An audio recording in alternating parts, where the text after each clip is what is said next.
সানন্দ উপস্থিতির মধ্য দিয়ে কেক কেটে প্রাক বড়দিনের উৎসব উদযাপন করা হয়েছে। শিশু, কিশোর, বয়স্ক সব বয়সের খ্রিস্টধর্ম অনুসারীদের দেখা যায় অনুষ্ঠানে। পরিবেশন করা হয় বিশেষ নৃত্যগীত। লিলি বিউটি সোপ, যার অ্যান্টি এজিং গুণ তারুণ্য ধরে রেখে ত্বকে করে উজ্জ্বল, তারুণ্যময় উজ্জ্বল ত্বকের জন্য। রিমার্ক।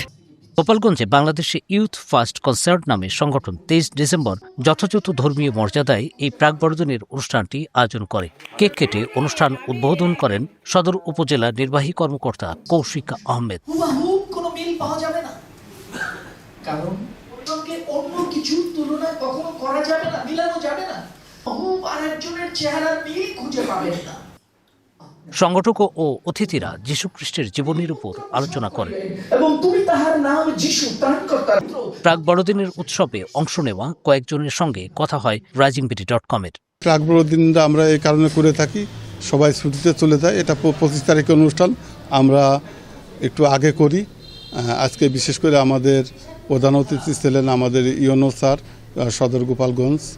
তিনি আমাদের সাথে উপস্থিত ছিলেন কৌশিক আহমেদ, এবং আমাদের বক্তা নীলরতন দা, এবং আমাদের বিশেষ করে আমাদের আরেকটা প্রকল্পের যিনি প্রকল্প ম্যানেজার আমাদের মিন্টু দা, এবং আমি নয়ন দাস।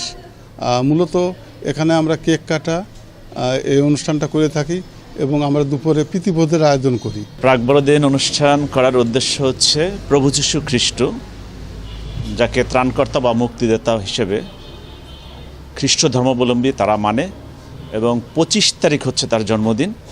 কিন্তু 25 তারিখে তো সবাই যার যার কর্মস্থল থেকে নিজ নিজ গ্রামে চলে যাবে, এভাবে আর একত্রিত হতে পারবে না।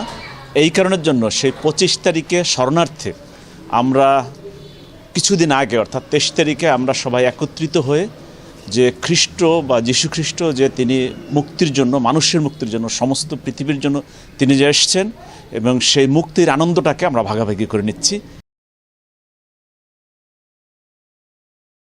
লিলি বিউটি সোপ, যার অ্যান্টি এজিং গুণ তারুণ্য ধরে রেখে ত্বকে করে উজ্জ্বল, তারুণ্যময় উজ্জ্বল ত্বকের জন্য।